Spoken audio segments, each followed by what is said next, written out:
26 आणि 27 तारखेच्या मध्यावर उभं आहे.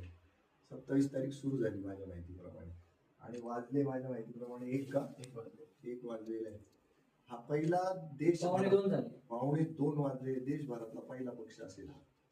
2:15 वाजता पक्ष प्रवेश करतो. पुरुषांचा अर्थ करतोच पण महिलांचा सुद्धा पक्ष प्रवेश 2:15 वाजता पहाटे आम्ही करतो आहोत.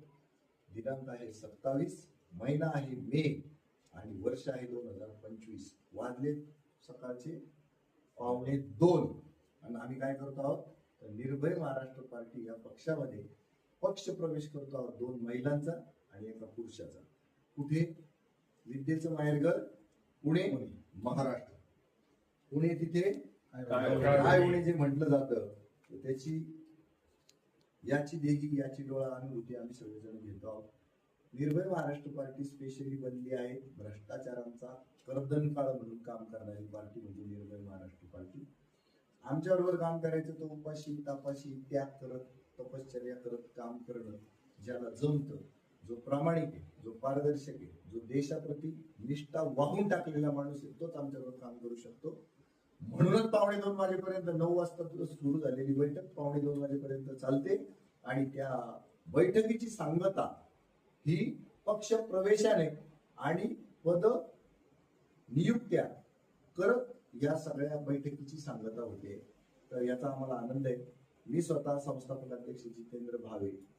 मला खूप आनंद होतोय की खरं चलनी नाणं या देशाच्या करन्सी मधनं बाद झालं, राजकारणातनं बाद झालं.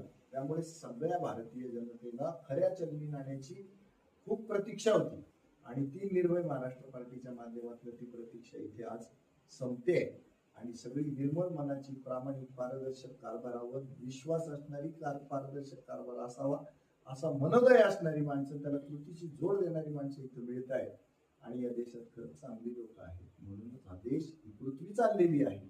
फक्त चांगली माणसं लवकर सोबतीला येत नाही असं वरवर जरी आपल्याला वाटत असलं तरी चांगली माणसं सुद्धा फार चांगल्या जोमानं आणि शक्तीनं एकत्र येतातच.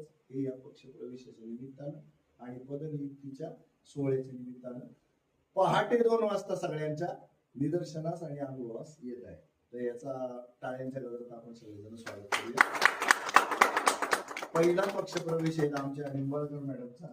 निंबाळकर मॅडम तुमचं नाव आणि ओळख सांगा. मी सुनीता निंबाळकर, येवलेवाडी कोंढवा या परिसरात राहते. आणि त्यांना आज मी पुणे महानगरपालिका क्षेत्राच्या महिला अध्यक्ष म्हणून जाहीर करत आहे.